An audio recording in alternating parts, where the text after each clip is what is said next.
I am promoted to speak. जरूर, मैं आपकी मदद कर सकता हूँ। प्रेरितों का पंथ। मैं परमेश्वर सर्वशक्तिमान पिता में विश्वास करता हूँ, जो स्वर्ग और पृथ्वी का सृष्टि करता है, और मैं यीशु मसीह में विश्वास करता हूँ, जो उसका इकलौता पुत्र, हमारा प्रभु है, जो पवित्र आत्मा से गर्भित हुआ, कुंवारी मरियम से जन्मा, पोंटियस पिलातुस के अधीन दुख भोगा, क्रूस पर चढ़ाया गया, मर गया और गाड़ा गया। वह अधोलोक में उतरा, तीसरे दिन मृतकों में से जी उठा। वह स्वर्ग में चढ़ा और सर्वशक्तिमान पिता परमेश्वर के दाहिने हाथ बैठा है। वहां से वह जीवितों और मृतकों का न्याय करने के लिए आएगा। मैं पवित्र आत्मा में विश्वास करता हूँ, पवित्र कैथोलिक चर्च, संतों की संगति, पापों की क्षमा, शरीर के पुनरुत्थान और अनंत जीवन में। आमीन। प्रभु से प्रार्थना है। प्रभु, इस दिन के अंत में मैं आपकी उपस्थिति और मार्गदर्शन के लिए धन्यवाद देता हूँ। मुझे उन तरीकों के लिए क्षमा करें जिनसे मैं आपके प्रेम और अनुग्रह से कम रह गया हूँ। मुझे अपनी शांति में विश्राम करने और सुबह तरोताजा होकर जागने में मदद करें। इस रात मेरी रक्षा करें और मुझे सभी बुराई से सुरक्षित रखें। आमीन। पश्चाताप के लिए प्रार्थना है। प्रभु, मेरे ईश्वर, मैं अपने पापों के लिए वास्तव में क्षमा चाहता हूँ। मैं अपनी गलती को स्वीकार करता हूँ और उससे मुड़ जाता हूँ। मुझे क्षमा करें प्रभु, क्योंकि मैंने आपके विरुद्ध पाप किया है। मुझे मेरी अधर्म से धो डालो और मुझ में एक नई आत्मा उत्पन्न करो। मुझे ऐसा जीवन जीने में मदद करें जो आपको प्रसन्न करे। आमीन। क्या आप चाहेंगे कि मैं आपके लिए कोई और प्रार्थना करूं?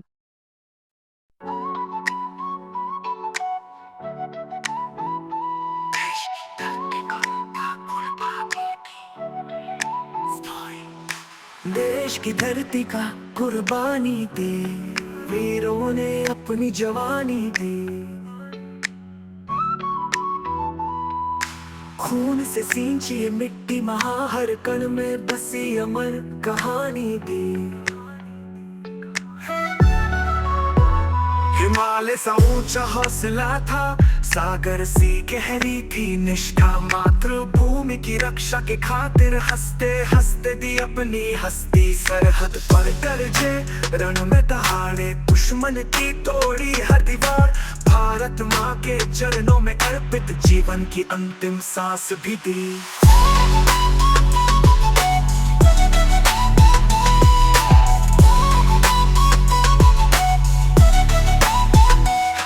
कभी खेत खलिहानों से उठकर, कभी गलियों और बाजारों से निकले जवान, धर्मी और सच्चे, लड़ने को हर अत्याचारों से।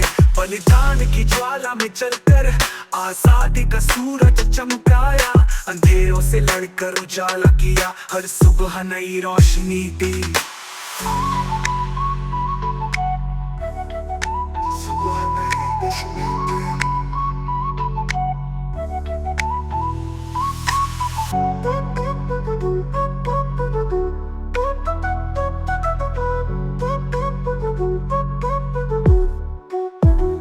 उनकी यादें हर दिल में जिंदा, उनकी गाथाएं हर जुबान पर। अमर शहीदों का ये कर्ज है हम पर, निभाएंगे हर हाल में मिलकर। ध्वजा लहराए शान से ऊंची, ये धरती रहे सदा आजाद। उनकी कुर्बानी का मोल चुकाएंगे, रखेंगे वतन को आबाद। देश की धरती का कुर्बानी दी, वीरों ने अपनी जवानी दी। खून से सींची मिट्टी, हर कण में बसी अमर कहानी दी, कहानी दी।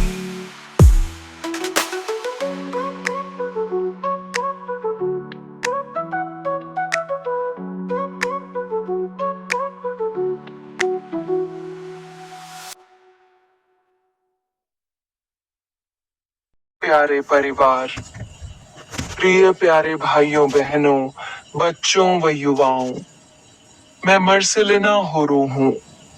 आज मई का 18वां दिन है। वर्ष का पास्का के पंचम रविवार। नियंत्रण रेखा LOC।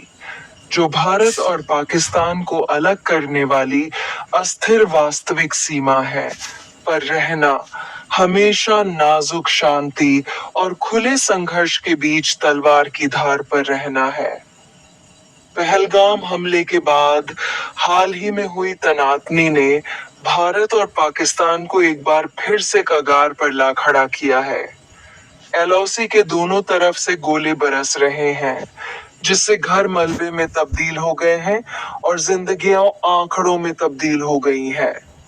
भारतीय पक्ष में कम से कम 16 लोगों के मारे जाने की खबर है, जबकि पाकिस्तान का दावा है कि 40 नागरिक मारे गए हैं। हालांकि यह स्पष्ट नहीं है कि कितने लोग सीधे गोलाबारी की वजह से मारे गए। कनाडा में रहने वाली पाकिस्तानी लेखिका अनम जकारिया ने बीबीसी को बताया, नियंत्रण रेखा पर रहने वाले परिवार भारत और पाकिस्तान की मनमानी के शिकार हैं और उन्हें तीव्र तनाव का सामना करना पड़ता है।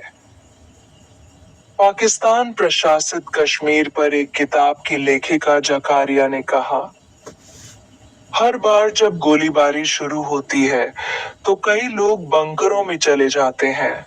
पशुधन और आजीविका नष्ट हो जाती है। बुनियादी ढांचे, घर, अस्पताल, स्कूल को नुकसान पहुंचता है।